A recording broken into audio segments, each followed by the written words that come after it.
What's up, Guardians? Profane here. Thanks for checking out the video. The new Rite of the Nine event has gone live, and the Spire of the Watcher is the first dungeon rotator with this new challenge, which means we get 4 updated versions of some of the weapons from this dungeon. And today we're going to be talking about the best combination of perks that you need to be looking for with these weapons.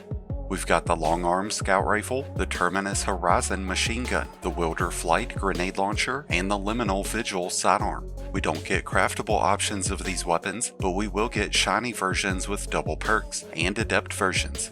All of the revised dungeon weapons will come with the option of their original origin trait, or a new trait called Gravity Well, which collects nearby ammo whenever reloading. And in the case of the Spire of the Watcher weapons, the alternative option is gaining an increase to movement speed, reload speed, and handling whenever damaging targets with hip fire. With that said, let's take a look at our weapons. The Long Arm is a weapon that was really underperforming, but with some of these new perk combinations, this might actually start to see a rise in its popularity. This is an aggressive framed scout rifle, and in our third column, the big standout is Subsistence, which keeps our magazine loaded up as we defeat enemies. But we've also got Recycled Energy, which would recharge our class ability energy, which is a good utility perk, but I'd still lean towards Subsistence as the better option. And in the fourth column, we have Rolling Storm and Dragonfly as the 2 big standout options. Dragonfly is a great option because it creates large explosions as you land precision final blows, making ad-clear situations a lot easier. But Rolling Storm is a really strong choice right now because of how strong bolt charges are, and the combination of Subsistence with Rolling Storm would see us setting off lots of bolt charges. The Liminal Vigil is a heavy burst stasis sidearm, and it's gotten quite a few solid perk options.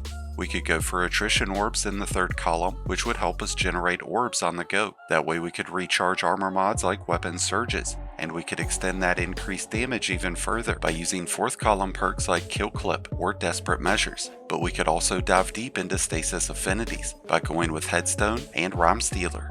Headstone would create stasis crystals whenever landing precision final blows, which would help us trigger the benefits of Rhyme Stealer, which would give us stacks of frost armor, giving us some slight improvements in damage resistance.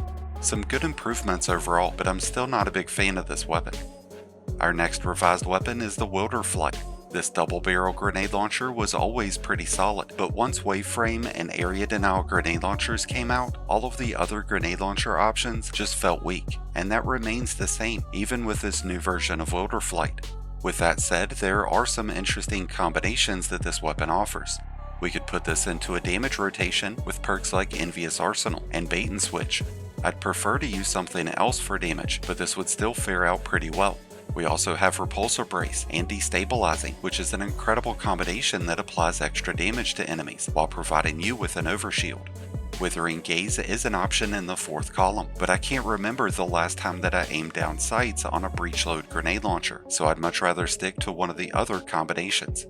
The Terminus Horizon has gotten the most impressive improvements. This has always been a pretty solid weapon, but it suffered because there wasn't a good way to extend on the magazine size, but things are different now.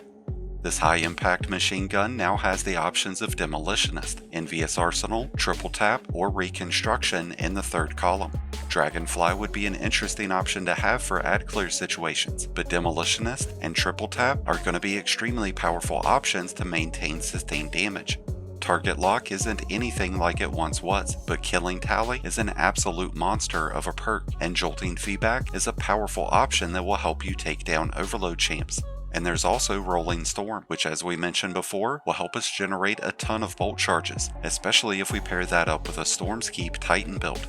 All 4 of the revised weapons are available to all players, so if you're looking at buffing up your arsenal before Edge of Fate, this will be a good opportunity. With that said, that's going to wrap things up for today's video, but thank you as always for checking it out, and be sure to stay tuned for all the upcoming revised weapons that are going to come out over the upcoming weeks. Thank you as always for checking out the video. If you enjoyed and found it helpful, then be sure to hit that like button below, along with the subscribe button if you're new. Both are greatly appreciated, and both really do help support the channel. And until next time, Guardians, this has been Profane, wishing you all some happy hunting.